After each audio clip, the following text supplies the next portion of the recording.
Hello, ladies and gentlemen. Welcome to Chop Talk. I am your host, Andre C. Not joining me this week is Melba, but joining me, old friend of mine from the local independent professional wrestling. I met this man back in like 2009, 2010, somewhere. Uh, Welcoming to the show, Kamikaze. Oh, thank you for having me, buddy. Sorry, I think there was a bit of a lag there, but thank you so much for having me and taking your time and giving me the opportunity here. Heck yes, sir. I've been wanting to talk to you for a while. Recently heard you talking with former PWA guy, backstage guy Mike McGuire, and that gave me the inspiration to say, hey, I want to talk about this man's career a little bit. Oh, well, I appreciate you thinking about me and putting in the time. Thank you so much, man. Yeah. So let's get into it. Let's dive right into it. Let's talk about you. Let's go back to the beginning, the early days. What got you into professional wrestling? Like what is like your fandom? Not didn't even get you into actual wrestling, but when did you start becoming a fan of professional wrestling? Man, my first memories was Hulk Hogan for sure. My dad had a VHS tape of WrestleMania 3 and seeing Hogan and Andre. But the one that made me just bounce off the walls and just with excitement and just didn't know when it was going to end or how it was going to Macho Man and Ricky Steamboat watching that on VHS. I remember just jumping out of my chair. I was like just going crazy for that. That's some of my earliest memories. I remember seeing Snake Roberts and Earthquake when Earthquake squished the snake in the bag. That was really traumatizing and just stood out to me. Those are some early memories for sure. I fell out of it for a while, and then the Attitude Era in 1998 is when things kicked up. I have to credit my father, Papa Kaze. He's the one that really got me into professional wrestling. He was a big fan, and I just had this crazy idea that, hey, I can do this. So here we are. Yeah, again, I think a lot of people, like I know myself included, I just randomly watching through my dad had wrestling on. I'm pretty sure it's where it started for me. So right. It's just those weird things that in this world that you find. And I got into it later into the Attitude Era. So I don't have those same memories you do, but I got into it late. But so you're inspired by wrestling. You're obviously watching it for years, getting back into it in the most popular time of professional wrestling. And oh man, you got your chance to actually become a professional wrestler, what, in like 2004, I want to say, roughly? 2004, yes, sir. Yeah. Did a little bit of research. Well, appreciate it. So where did you get started? Because I know back then, I know there are odd schools here and there. Where did you go to just get into professional wrestling? So first of all, I took matters into my own hands at about 12 years old in 1998. That's when I decided this is what I want to do. One of my best friends, Matt Leismeister, who actually owns a beard oil company called Guillotine Beard Oil in Medicine Hat. If you got the beards, check him out. He wanted to be a pro wrestler. That's what he told me in grade 7 in our homeroom class. And I sat there in my chair and I was like, you know what? I want to do that too, and just kind of followed suit with him. And we took matters in our own hands. We were backyard wrestlers from age 12 to 17, from 1999 to 2004. And wow. We took it seriously, man. We studied tapes. We put things in slow motion, see how to execute and perform these things. And we had training sessions. My dad built a ring out of our trampoline. We called it the Trample Ring. And I had my own promotion when I was from 12 to 17. It was called CMF Wrestling, Pro Wrestling, which I carried on the moniker and the name in my professional career. I remember the first time inquiring about wrestling school when I was about 15, Stampede Wrestling. The Hart brothers had a camp going on, and I contacted Bruce. We met him at a show, actually, when they came to Brooks or Medicine Hat, and he wanted American money, and it was like super expensive, and my dad was just kind of like smelling bullshit a little bit, and so we had to wait. But that was my first time inquiring and trying. I actually sent 2 VHS tapes to the Hart brothers of like a backyard CMF wrestling match and like little 8x10 we sent to. So I was trying. I was knocking on doors, but nothing happened until I was 17. Okay. Monster Pro Wrestling with Massive Damage is where I broke in, actually. I know the Up in promotion Edmonton. well. I know the promotion well. Spent a lot of years going to them, Yes. watching wrestling over there. So Right. I can very much appreciate. And again, I got to be involved. I got to work with them behind the scenes for a little bit with my buddy Mike Nice. Maloney, getting to do some work with them. So I getting to know that crew. So I know I've seen the ins and outs a bit of their training situation. So like you went in there, started training with Massive, or who was your because I know it's listed as Chi Cruz. I know yes, you it talked is about Chi Cruz in Cruz. the past. Yes, Chi Cruz was my first trainer. He was living with Massive Damage at the time. So I moved to Edmonton. Actually, to back it up a bit, I lied about my age. I lied and said I was trained. I took a Greyhound bus 12 hours from Medicine Hat to Edmonton, and I had a match on a Camp War show for Monster Pro Wrestling. I did a singles match and then a battle royal. And then after that, like I knew I had to get properly trained after that. But that was my first debut. I was 17 years old. I hadn't even graduated high school. I hadn't even got my diploma yet. And then I went to college for a year. I took drama and acting because I was very good at that in high school. And then I decided that's what I want to do. Wrestling's it over acting. I just enjoyed the physicality. So I was a dishwasher. I saved up $500 at a Houston Pizza washing dishes and hopped on a Greyhound again and moved up with Massive Damage. Chi Cruz was living with them. I was in the right place at the right time, man. Like, and I went from the backyard into the backyard again, like, because we had an old Stampede wrestling ring. It was 20 feet by 20 feet in Massive's backyard. And I trained with Cheech, man. Cheech was a legend, a true veteran. And I learned all my stuff originally from Chi Cruz. Nice. Yeah, again, Chi Cruz pretty much kind of like one of the lesser known legends in professional, more like in the indie side, more of an indie legend than anything. Canadian indies. Yeah, never getting his real due, but again, that's a great name to learn from. No, really he didn't. Is. He worked in Japan. He worked in Europe, Germany, all over Canada. Had tryouts with WWE, but yeah, just never panned, unfortunately. But he was amazing, man. Just the psychology and everything, and why you're doing this, why you're doing that. Like, I learned so much from Cheech. He's amazing. Yeah, again, with a person like that. So, and then you would join. I know. Again, I pulled up some old histories of like cage matches to help me get a little bit of information before going into this. So you worked MPW for a little while. What was your experience with them as your first? Like, I know you had your indie company, your backyard company, but like, as your first kind of professional company CMF. working with. Yeah, what's like your first professional company? How did that feel working with them over time? And were you traveling back and forth from Medicine Hat area?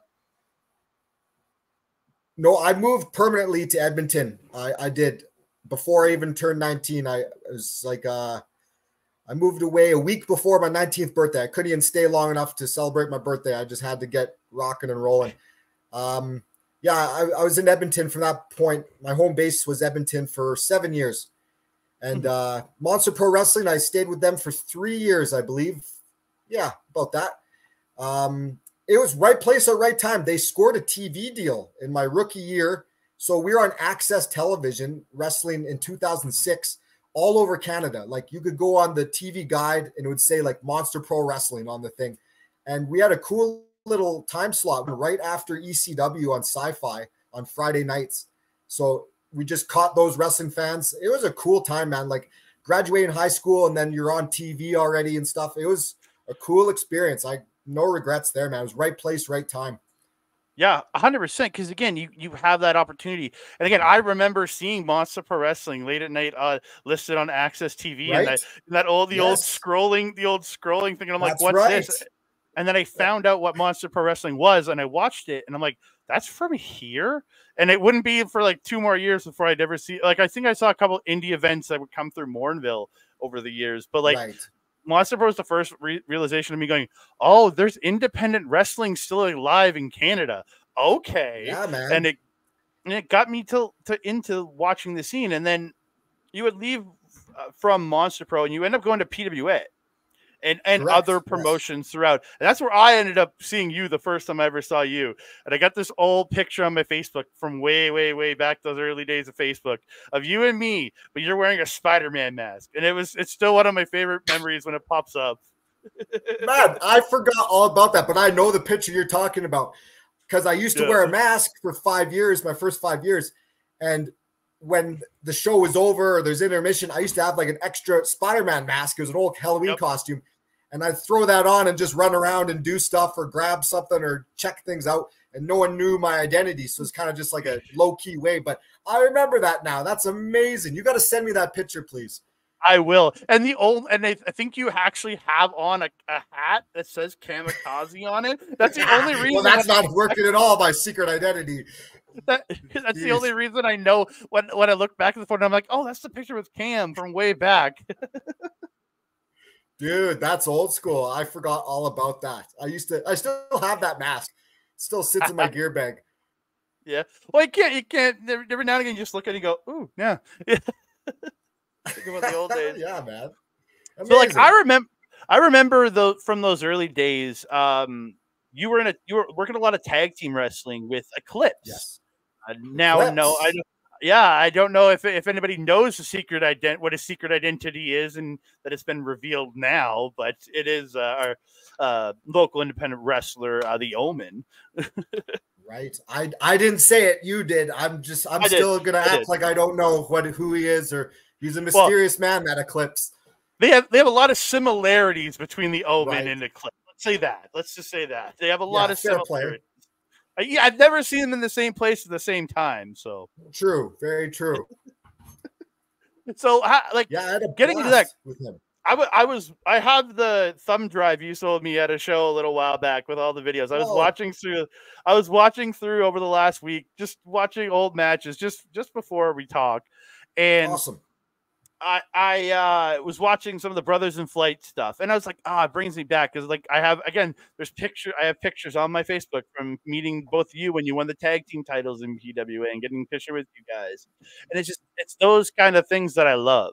I miss those days. I kind of miss those days of indie wrestling too. Man, that was a great PWA was a great locker room. Kurt Sorokin was a great promoter and a hilarious gentleman.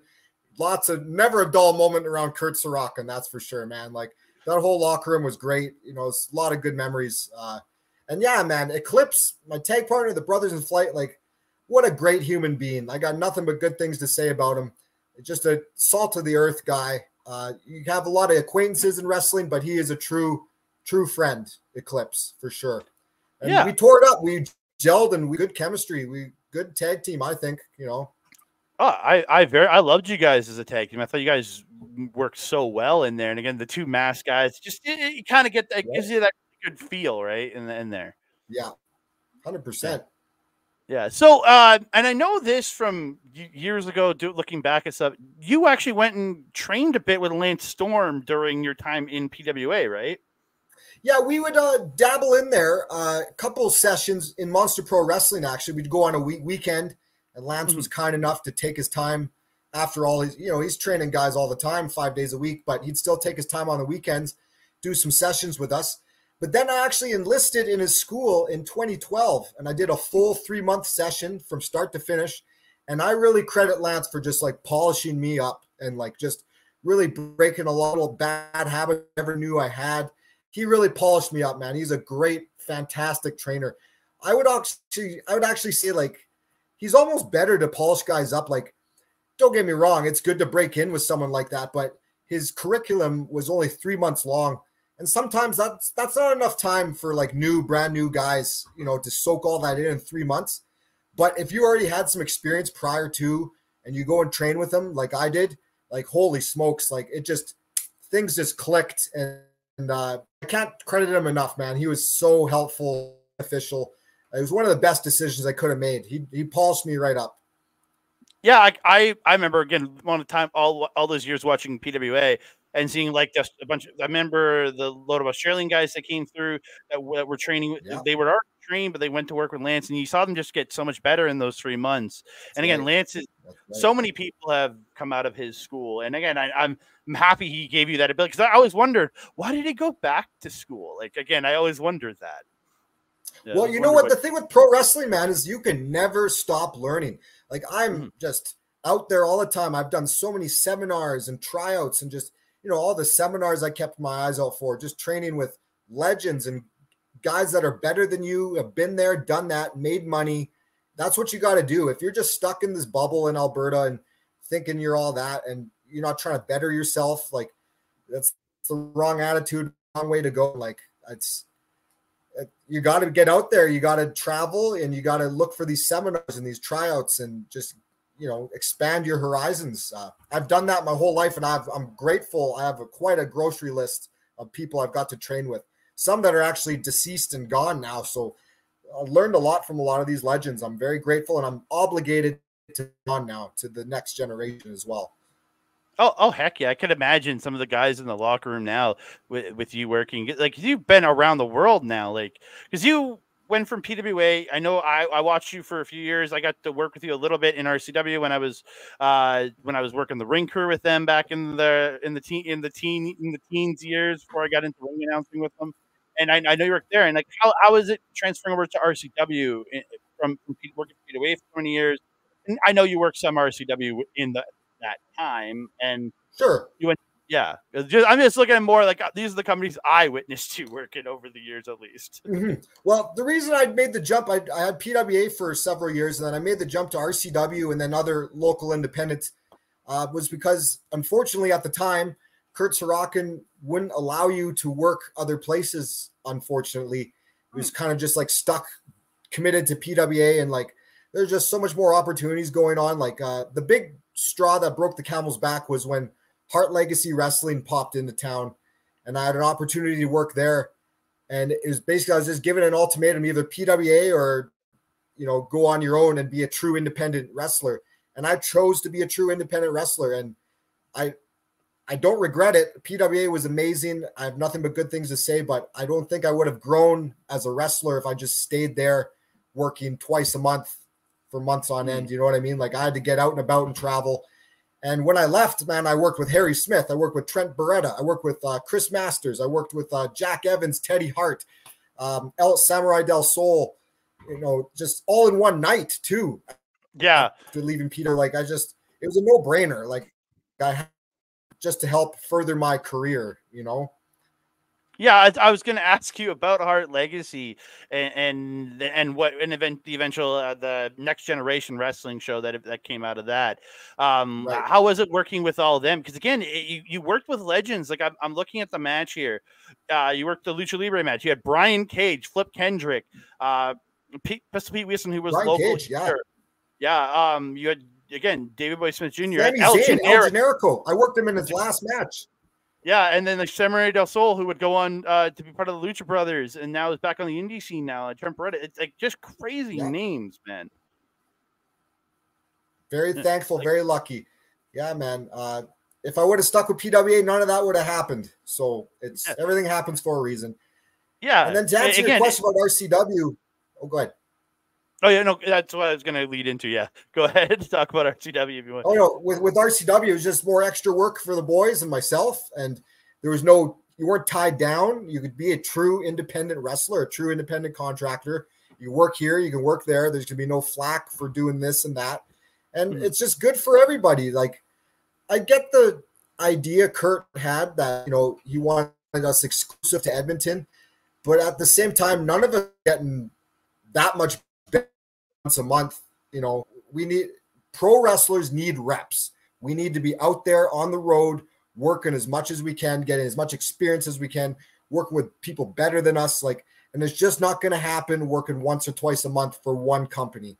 I'm sorry to say it, but so that was part of the reason. And, you know, RCW, Steven Styles, you know, he welcomed me with open arms, has treated me very well. So I can't complain. Steve gave me a shot at becoming a ring announcer in this business. I will always have a soft spot in my heart for letting me join the ring crew, and then letting me become his ring announcer for a couple of years there. I was like, so in that time working on you traveled a good bit too in there. You got like all Saskatchewan, Manitoba, traveling with CWE, HIW, traveling with these guys, going around doing a lot of stuff with these companies. And Yes, sir. I watched the match man. today from HIW versus my least favorite wrestler of all time, Jeff Tyler. It's just I can't. But Astro Boy. I hated on him so much when he ended up joining PWA. I used to hate on him so much, but yeah. But no, like how was that traveling around? Because like you did a lot. Like you traveled all over Western Canada and to other places. I know you traveled since coming back, but how was that? Sure. Just amount of travel and time you put in. Like, what's that life like traveling that much, doing that much professional wrestling? Man, I love it. It's what I'm meant to do. It's what I'm built for. The sacrifices come with it. You miss out on a lot of family stuff. You know, having a girlfriend, it's a hard life, man. But you know, if you just stick to yourself and live the dream, which I was and still am, thankfully. I mean, I love it, man. I love going to different towns and cities. I love meeting all the different people. I love just doing what I love to do on a consistent basis. I think the longest I was on the road for, I think this is back then. I think I beat my record now, but I was on the road for over a month. It was like a month and 2 weeks. I was gone from like January into February. I hadn't come home. I was like in central Western Canada, all over the damn place. You know, I hadn't seen my bed in like a month and a half for sure. So yeah, man, putting in the miles, the money in the miles, man. That's what it's all about. So, and that's how you get good. That's how you get better. You got to be working consistently. So 100. I believe that. Life. I believe that 100% because again, you only get better the more people you face. And again, this is no shot at any wrestler any wrestler that watches. But the more you go, the more you evolve, the more different styles, different people you work with, the better you're going to get. It's in any job anywhere. The more places you go and the more things you do, you get better. 100%. Yeah. So yes, 2014 you kind of 2014 to 2016, you kind of peter off in professional wrestling. It kind of, and then you kind of have the last matches for 7 years in 2016. What was it life? Where was life taking you at that point? Into the fact that you were working pretty much almost full time in professional wrestling at this point. What made you decision to step away? Man, so it's just getting my head wrapped around a damn woman. I'm sorry to say. I was in a relationship with Amaris Billington, the Dynamite Kid's daughter. Mm-hmm. And I guess I warned her, man. Like I was even avoiding her. She came after me in those early years, like pursued me.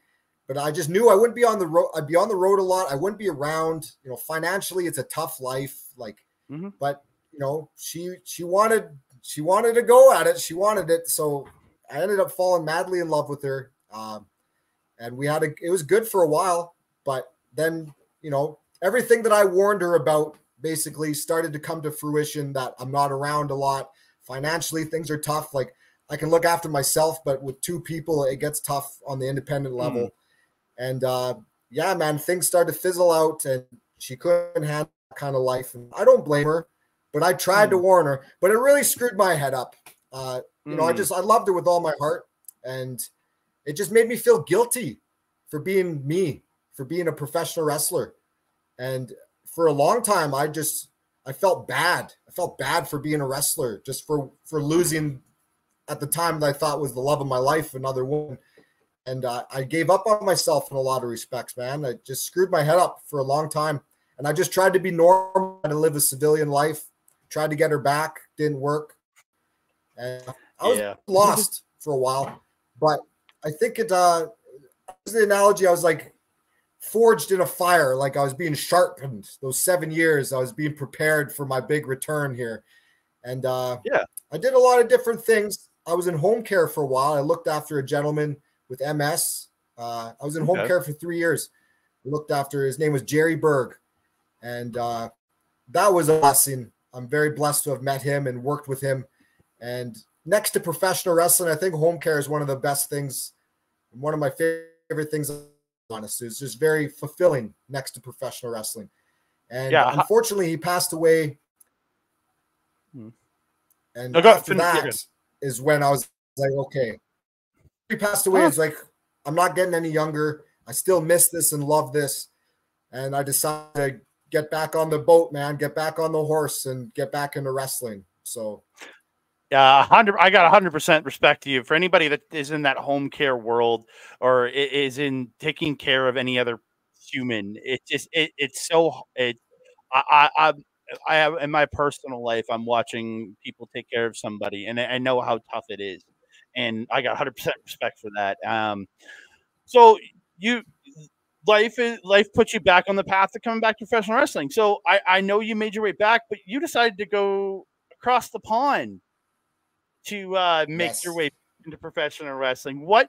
What got in your head to say why are you going halfway across the world to get back into professional wrestling? What made you think this is what my path is? Well, back in 2014, I got I got over with Frank Chick Cullen. He was back in the Stampede Wrestling days. He's originally from the UK. He worked for World of Sport, and he really enjoyed my work. He actually put me over to William Regal and helped me out with some tryouts with WWE and stuff. But he said he could get me work in the UK.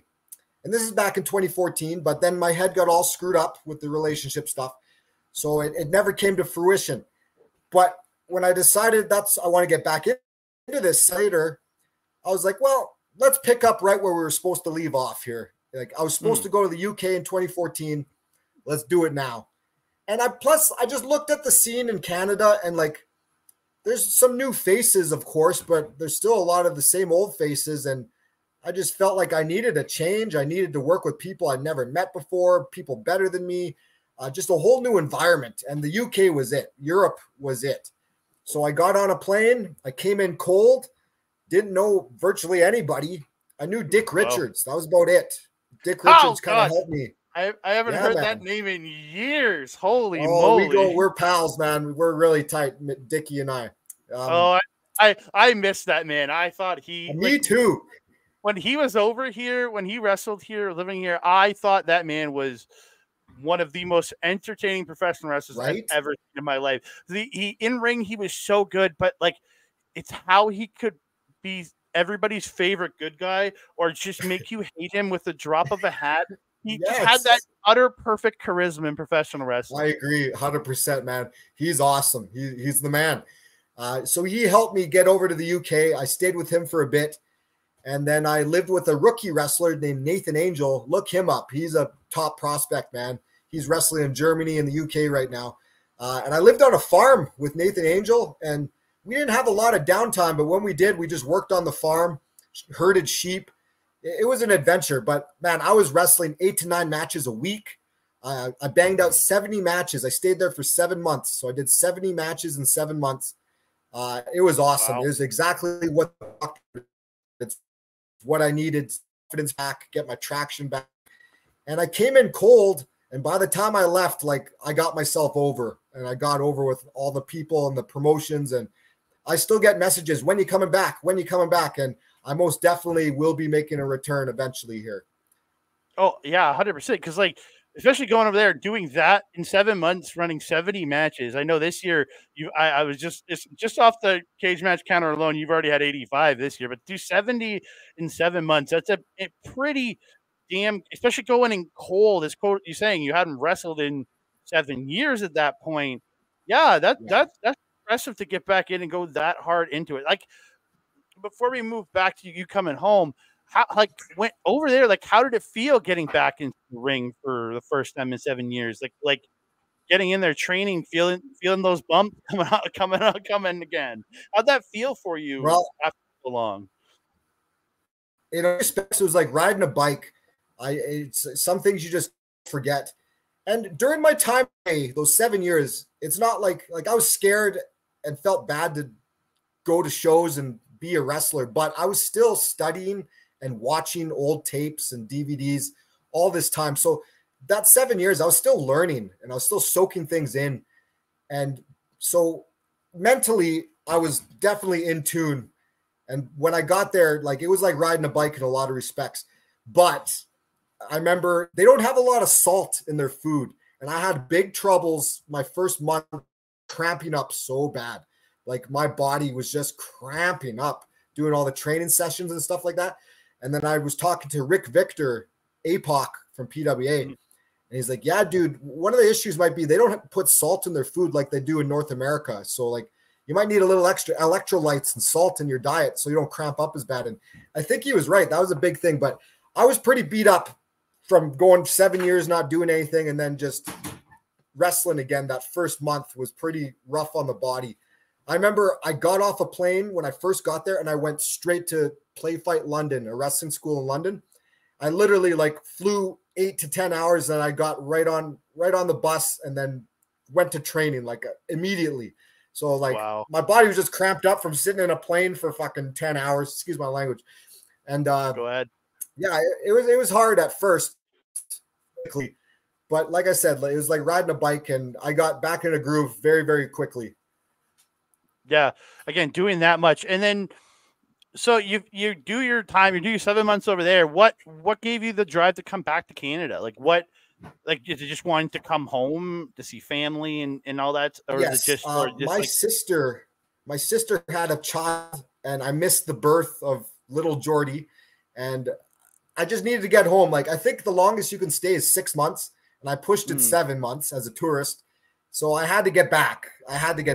So it was just one of those logistic things where like I was just going to become like an illegal there. So I had to return home. But I just had goals too. Like I want to put in a solid year here in Canada and go hard and reclaim my spot basically as one of the best here in the country. And I'm in the process of doing that right now, I feel. To correct you with Cage Match, I'm starting to update more matches, but in just a year and 2 months, I've had almost 200 matches already. So Cage Match isn't quite accurate. I'm one of the busiest guys in Canada. Yeah, I was looking at it. I'm like, in my head, I'm thinking, I just in this year's alone, it was 85. I'm like, I'm pretty sure he's had more than that, just counting all the matches from all the CWE tours and all the other indie shows that you've been doing, and I know you've been doing. I'm like, I'm pretty sure he's above that number. I'm just going again. It's only gets updated by who enters it, right? Like that's all it is. Yeah, it is. For sure. It's just my guy. I'm close to 200. I'm close to 200 in just over a year. Wow, that again, that's insane. Because like, if you think about it, and you come back and you get in with CWE, who I think are doing some of the most one of the most unique companies in professional wrestling, and the fact that they still do tours outside of maybe the camps in Germany, there's very little that feels that's even close to this. Like, because I know they tour around for weeks on end, just doing professional wrestling all across Canada. It's true, man. I've been doing them since I came back. We did the Savio Vega tour. It was 17 days, and we were working like twice a night. I banged out over 30 matches on that tour in 17 days. Wow. Like, it was intense. Yeah, man. But it's living the life, man. Like, that's the one thing this new generation is missing is like these reps. And I highly suggest they try and get on a tour if they can. It's so beneficial. You're not going to get better if you're not working consistently in front of different crowds every night, working people better than you, different opponents. You know, this is how it's done, man. This is professional wrestling 101. You got to be on the road. Yeah, 100%. Because again, it's only going to make you better. And like, I know I saw you appearing back on graphics again for CBE, and I'm like, oh, he's back wrestling again. I hadn't seen you on a graphic in years, and then you started popping up on RCW graphics for Calgary, and I'm like, why isn't he working here? And then finally, earlier this year in February, I got to see you finally come back to Edmonton with CWE, and then you would join into RCW shows here in Edmonton. Right, I got to watch you return here with Chad Daniels. Made me so excited because I remember coming up to you at that show and just being like, "Oh my god, dude, it's been forever!" And it was so nice, brother. It was so nice to finally see you again in professional wrestling, because I think that's the biggest thing for me is seeing you return and all the stuff I've watched you do. And again, it's the same person, but in a completely different way now is how I feel, because you evolved very much as a professional wrestler since all those years ago watching you, because you were you flew around a lot when I watched you back in the day. You still do it, but I find you're so much more of the mat wrestling. You've got so much more of the grounded based wrestling. I've watched you evolve in your style. Correct. And I mean, I think now, like, when I do fly around, it means a lot more. Like, there's a purpose and meaning behind it. Like, just the psychology's gotten better. The storytelling's gotten better. I mean, older and wiser too. But yeah, man, I love mat wrestling. I love technical wrestling. So, and in the UK, man, holy smokes, some of the best technical wrestlers I've had to deal with out there. They are above anything here in North America, truthfully, man. So just working with all of them and just soaking all that in too really helped out a lot. But yeah, man, that's what it is though. When you put in enough time in this, you do evolve. You got to evolve. You know, if I kept working the way I was when I was younger, just flying around, like, I wouldn't last. No one does. And that's why you see a lot of shorter careers now too, and guys getting seriously injured with neck stuff and spinal stuff. Like, you got to smarten up. You know, there's a time and place to do that, but it's not every night. It's not every night. Yeah. Again, and I've loved watching the difference in you now. And then just doing all these tours, like, how's it felt like to be you're pretty much working full time as a professional wrestler again? Like, how that does is my job? Yes. Like now being on the road, like, I know you were doing all that stuff in England. Now being on the road again, like doing these long tours, like I know you've done multiple tours now with CWE over the years. You've worked RC, and when you don't have a tour, you're working RCW, you're working was it PPW down in Medicine Hat? You're working. Yeah, they're really good down there in Lethbridge. You work for Wild Rose, I know too, for the Wild Rose Sports Association company. So, like, how's it feeling being back in Alberta in Canada, kind of your old stomping grounds, but doing this, like, again, full time and making this in kind of, and we've had conversations about it at shows since you've returned. But how does it feel being back on the road, doing this pretty much full time again? Beautiful. It's my life. This is my job. I don't have anything else. This is how I make my money, with my payoffs and my merchandise. And that's my choice. That's what I want. It's not it's not an easy life. It's quite difficult at times, but I love it. I'm doing exactly what I love to do. And picking up where I left off after 2014, 2016, you know, I was one of the busiest guys in Canada, and I was doing it full time then. And I didn't come here to do this as a hobby and to half-ass it. And I don't think the right mentality is to do it as a hobby. Like, what you put your body through, you better make it worth it. You better be making some money and going balls to the wall, trying and going for it. I don't think this is the type of profession you do as a hobby. I think you need to go all out with it. So that's what I'm doing. I'm blessed by the grace of God to be doing it again and being one of the most busiest guys once again. I'm just thankful, man. And I'd take it one day at a time. I'm living the dream, Yeah. Again, I can't, like, when everybody wants to dream. There's so many of us that dream to be in professional wrestling, but I'm so glad, like, someone like you who loves and is passionate about it is doing it and succeeding at it and making it making a career out of it. I'm really happy to see you doing this. And before we get into the end of this and asking about and where you're at now, where you're going, what's coming, I want to ask you: I'm guessing you're still a fan of professional wrestling. Still, you got to be to still be as passionate as you are. Are you just what are you watching now? Is it just the WWE or is it AEW? What are you watching now? So I don't really watch too much of the current product, to be completely honest with you. I still just study old school stuff, man. Like, from anywhere from the early 2000s and below. And, you know, I like watching old stuff from the 30s and 40s you can find on YouTube, the 50s, 80s, 90s stuff, Japan, Europe, man. World of Sport from like the 1970s and 80s is some of the best wrestling I've ever seen in my life. Like, they're just so good. But yeah, right now, currently, I was watching some 2002 WWE Raw. Actually, the one where they were in Edmonton with the Eddie Guerrero, Rob Van Dam ladder match, where Tommy Dreamer drinks Undertaker's spit. I'm watching that right now, actually, and it's amazing. It's so entertaining. It's so good. Wow.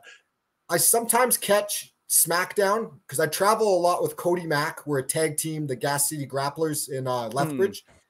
And I'll watch some current SmackDown WWE product at his house. And it's awesome. I'm enjoying the presentation of things. I like the changes they've made to the product. I think it's a lot more realistic. It's not so hokey. I'm enjoying it, and they're packing the arenas. Business is good. Business is good right now. So I don't watch much AEW, to be honest with you. I'm a big Jim Cornette guy, so I'll just say that. Hey, it's not every wrestling is for everyone. For me, majority of what I watch now is Japanese professional wrestling and the indie scene. Nice. That is like we again on this channel here. We cover New Japan, we cover Stardom, and we cover the new promotion Marigold, which was birthed from people that left Stardom. So again, that's what I watch. Majority. I still watch a little bit of AEW, I watch a little bit of WWE, but it's not as hardcore that anymore. So I understand it. It's, again, not everything is for everybody, but we all have our love and what inspires us as wrestling fans. 100%.